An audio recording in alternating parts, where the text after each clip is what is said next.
Transient listrik juga adalah fenomena yang bisa terlihat pada rangkaian L dan C, yang prinsip dasarnya sama, adalah konsep energi, bahwa energi dalam medan listrik adalah setengah CV kuadrat, energi dalam medan magnet adalah setengah Li kuadrat, dan disipasi energi adalah Ri kuadrat, di mana karena keseimbangan energi, perubahan distribusi energi tidak dapat terjadi seketika, perubahan medan magnet menuntut perubahan arus listrik yang dilawan oleh induksi gaya gerak listrik, E sama dengan LdIdt, dan perubahan medan listrik menuntut perubahan pada tegangan listrik, dan ini dilawan dengan aliran arus listrik, I sama dengan C dV dt.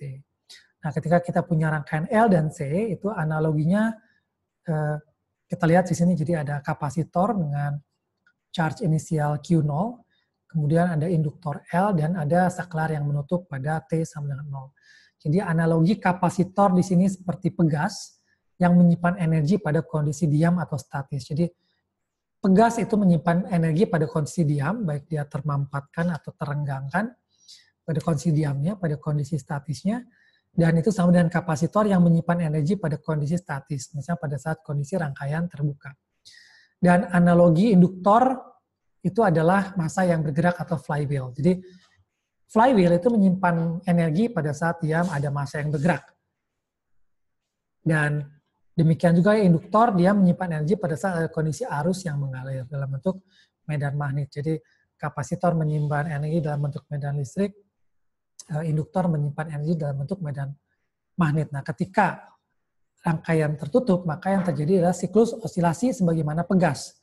Jadi ketika pegas itu direnggangkan, kemudian ada massa di ujungnya. Ini kalau kita lihat, ini ibaratnya ketika dia dihubungkan ya seperti pegas yang kemudian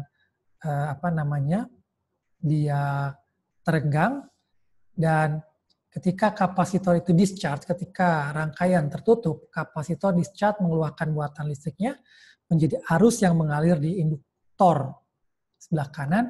Ini bagikan tadi massa yang kemudian memiliki kecepatan karena dia ditarik oleh pegas yang meregang tadi.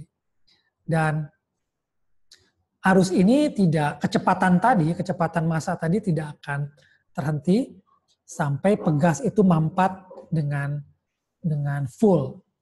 Itu sama yang terjadi dengan kapasitor. Jadi arus yang tadi akibat luahan dari discharge jadi kapasitor, peluahan muatan kapasitor tadi akan terus mengalir sebagai arus listrik sampai terjadi polaritas terbalik dari sebelumnya di kapasitor. Nah, ini bagaikan massa yang memampatkan pegas. Dan ketika terjadi ini, maka akan terjadi sebaliknya, si massa pegas akan tertekan ke kanan, dan di sini juga sama arus kembali mengalir melalui induktor ke arah kanan. Jadi tadi arusnya ke arah bawah, ini sekarang ke arah atas. Nah, ini massanya bergerak ke arah kanan. Jadi yang terjadi adalah kapasitor meluahkan muatan Q secara terosilasi, dan sebaliknya arus pun akan mengalir di induktor secara terosilasi, di mana pada saat kapasitor maksimum arusnya 0, pada saat arusnya maksimum kapasitasnya 0, dan ini akan terosilasi terus sampai kemudian kalau di sini ada resistor, misalkan ada damper, nah itu akan menyebabkan terjadinya pendamping atau baru osilasi itu akan teredam. Nah, sifat-sifat RLC ini yang kemudian digunakan untuk pemodelan rangkaian yang tidak jauh-jauh dari hukum Kirchhoff 1 dan 2. Penutupan rangkaian listrik, misalkan di sini ada komponen tegangan, ada switch, ada resistor, ada kapasitor, dan ada arus I.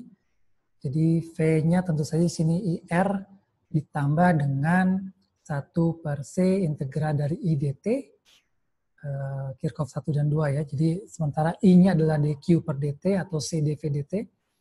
V dikurangi V1 yang terinduksi di C sini adalah RC dV1 dt. Integral dV1 bagi V min V1 integral dt RC. Jadi pemodelan ini yang digunakan, dan dari sini Kemudian didapatkan fungsi tegangan terhadap waktu. Jadi kalau dilanjutkan integrasinya dengan logaritmik natural, kita akan mendapatkan fungsi eksponensial dari tegangan terhadap negatif T over RC, di mana RC adalah parameter RC yang ada di rangkaian. Jadi pemodelan-pemodelan ini yang nanti akan kita gunakan dalam menganalisa tarian listrik yang mengandung parameter R, L, dan C, yang mungkin akan dibahas di kuliah-kuliah selanjutnya.